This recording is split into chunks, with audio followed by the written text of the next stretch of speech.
ஒரு சிறிய கிராமத்தில் லியாம் என்ற இளைஞன் வாழ்ந்தான். அவன் பணக்காரனாகவும் வெற்றிகரமானவனாகவும் ஆக வேண்டும் என்று கனவு கண்டான்.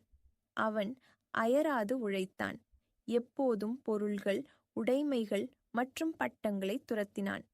ஒரு நாள் மலைகளில் வாழ்ந்த ஒரு புத்திசாலி முதியவரை பற்றி அவன் கேள்விப்பட்டான். மேலும் வாழ்க்கையின் அனைத்து கேள்விகளுக்கான பதில்களும் அவரிடம் இருப்பதாக அறிந்தான்.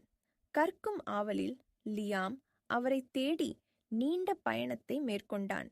பல நாட்கள் நடைப்பயணத்திற்கு பிறகு லியாம் இறுதியாக ஞானியின் எளிய வீட்டிற்கு வந்தான்.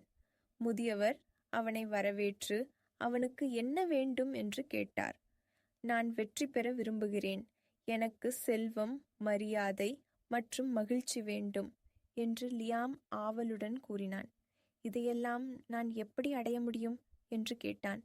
ஞானி தலையசைத்து லியாமை அருகில் உள்ள ஓடைக்கு அழைத்துச் சென்றார்.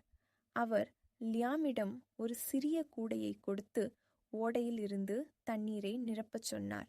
லியாம் ஆர்வத்துடன் கூடைக்குள் தண்ணீரை நிரப்பினான்.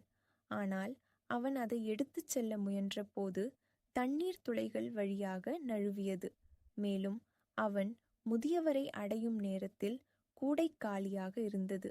அதை பார்த்ததும் முதியவர், லியாம், நீங்கள் இதை கவனித்தீர்களா? உங்கள் வாழ்க்கை இந்த கூடை போன்றது. செல்வம், பட்டங்கள் மற்றும் உடைமைகள் போன்ற நிலையற்ற விஷயங்களில் மட்டுமே நீங்கள் கவனம் செலுத்தினால் நீங்கள் எப்போதும் எதுவும் இல்லாதது போல் உணருவீர்கள்.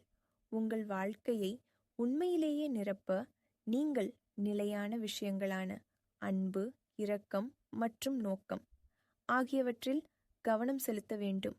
லியாம் அமைதியாக நின்று அந்த ஞானியின் வார்த்தைகளை உள்வாங்கினான்.